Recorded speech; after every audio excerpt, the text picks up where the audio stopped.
guys doing? Hope you're gonna have an awesome day today. Arrowverse here. By the time you guys will be watching this video, I'll be actually in LA by now because I have a doctor's appointment in LA, so I'll actually be spending the night. The next video, which will be a breakdown trailer for a Flash, that'll be coming out on Monday. Just let you guys know. Alright, well, let's dive right into his recap, shall we? Alright, first off, we see Chester. He's at Jether's, and we see a little Easter egg. Apparently, his Easter egg is Killer Frost, Kid Flash, and Cisco has his own drink at, wow, Jether's. That's pretty awesome. Now, they're all dealing with their own ways while coping because of the loss of one of their teammates, and so is Barry. But the thing is that the Flash TV show is really emotional besides Arrow. I mean, they lost Laurel Lance, and Team Arrow didn't really be like this depressed. Anyways, there's a new meta afoot. He is mad strong, but luckily Team Flash was there to save the police officers. Now, in distraction, in order to get the Flash away from these two civilians as well, he causes a slight earthquake that reaches to a building. Now, it breaks some bars, some metal bars, into collapse. So Barry needs to use his lightning bolts to fix them like welders. But he ends up defeating Allegra and overwhelms Cecile with, I suppose you could say, her mind plays games with her. So yeah, he ends up disappearing in his cloaking suit, and he's untraceable, actually. It's unbelievable. So Team Flash, they're having a meeting mostly about the funeral. Kaylin comes up from behind and she says, I didn't know we were having a meeting. And she says, even though we're having a meeting, I'm not actually going to go to the funeral. So this is Iris' story. What's happening with Iris? Iris had one of her editors as citizens write obituary for, I guess you could say Frost. Frost's mother, she didn't really like it. She told Iris, maybe you should try something to honor Frost's memory in different ways. So she goes on a podcast.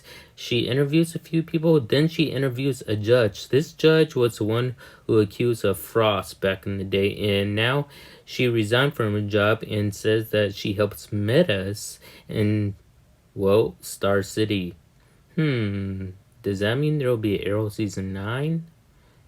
That's an Easter egg. So Allegra and Chester's story is that they're sort of arguing over what exactly they should do to honor Frost's name. Barry comes out of nowhere. This is white water rafting. I'm pretty sure Barry was actually doing, because I believe it was season 6, 7. He was actually talking about it. So Chester and Allegra went to a bar, and Mark, he is drunk as a skunk right now. And he ends up passing out when they're trying to talk to him, talk some sense into him. So Allegra has an idea. She says that, how about we go inside the, I guess, Memorials room. The Memorials room has memorials of fallen friends and loved ones. So they put Frost's favorite leather jacket among them, which I think is a pretty good way how to honor Frost.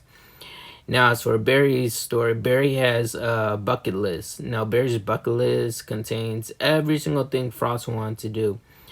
Yes, he built a snowman on top of, I believe this is Mount Everest. Yes, it was Mount Everest, I believe. Yeah, okay. And then he, not invented, he built an ice sculpture, which was absolutely beautiful and amazing. His bucket list is almost done. He gets, I guess, one Frost paintings to a museum, which was really helpful as well.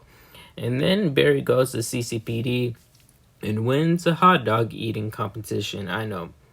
Of course he will win it because his metabolism is off the charts. Now, Barry actually sees Mark.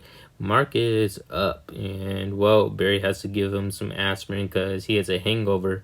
And then Mark looks over Barry's bucket list, and he tells Barry, so does this help you? Do you even feel any better?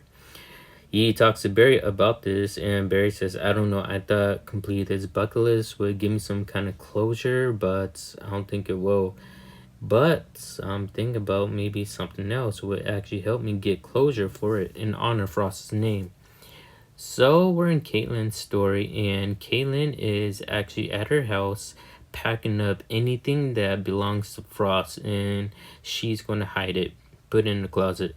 Barry comes, he tries to tell her that, are you coming to the funeral? She's being a little stubborn right now. She's saying, no, I'm not going to the funeral. Then Barry sits down and has a heart-to-heart conversation with her, and he convinces her to come to the funeral. Obviously, Caitlin needs to come to the funeral because she's the one who needs to give the speech, which she does an amazing job at giving the speech. So after she gives the speech to everyone, there's some interesting people actually there.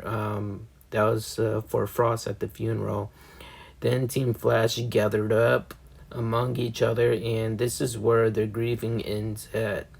So they went back to Joe's house. Now they're at Joe's house. They're telling stories about Frost. Some fun stories about when she was part of Team Flash.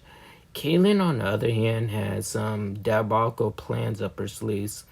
She invites Marcus to her house, and Marcus sees that Katie has stole some equipment, some scientific equipment.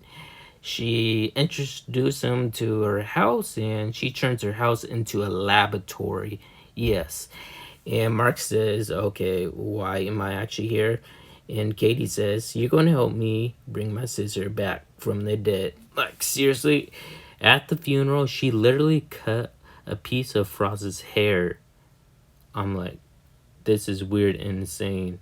First Ronnie and now Caitlin. So the Flash already took out the newest meta, and now I suppose they're going to go along with that story.